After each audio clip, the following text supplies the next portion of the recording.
Namaste and hello. I'm Dr. Manish Thapa, citizen of Nepal, and currently resident professor of International Peace Studies at Department of Peace and Conflict Studies here at University of Peace in Costa Rica.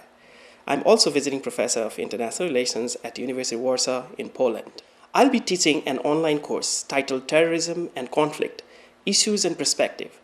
This is a 2-credit course spanned in 6 weeks with 1 session each week.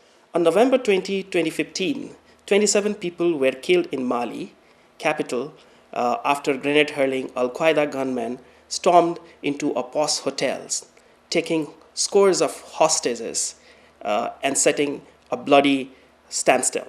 Similarly, a week before Mali's attack, on November 13, 130 people were killed in Paris in an well-coordinated and sophisticated attack. Similar attacks has been frequent in our parts of the world, either in Ivory Coast, Turkey, Beirut, Israel, Palestine, Lebanon, Syria, Nigeria, you name it. We have problems everywhere, and this is what we call terrorism, and it is a boundaryless and a borderless warfare where innocent civilians are targeted anytime, anywhere. The recently published Global Terrorism Index records deaths from terrorism in 2014 increased 80% from 2013 to the highest level ever, with about 33,000 people killed. 70% of all deaths and 57% of all attacks occurred in just 5 countries, namely Afghanistan, Iraq, Nigeria, Pakistan, and Syria.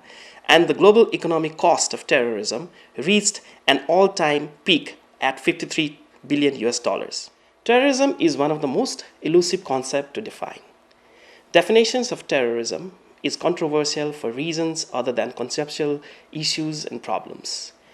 Because labeling actions as terrorism promotes condemnations of actors, a definition may reflect ideological and political bias.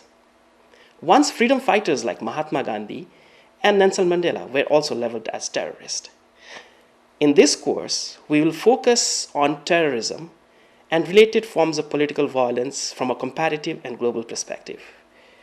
It will try to look at definitions, the prevalence of terrorist techniques, the choice of targets, the effects of the media, and source of the support. The course will also look at different types of terrorist organizations, including ones that are primarily seeking to attain ideological objectives, groups with an ethnic or nationalist agenda, organizations with religious motivations, and those groups with a mixture of motives that are difficult to disentangle. A portion of the course will also look at the state-sponsored terrorism. In addition, it will look at counterterrorism and counterinsurgency techniques, including the effects that such activities can have on civil liberties.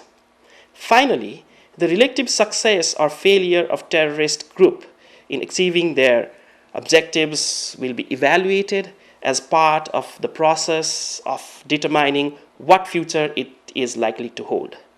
Thank you very much, and I look forward to seeing you online.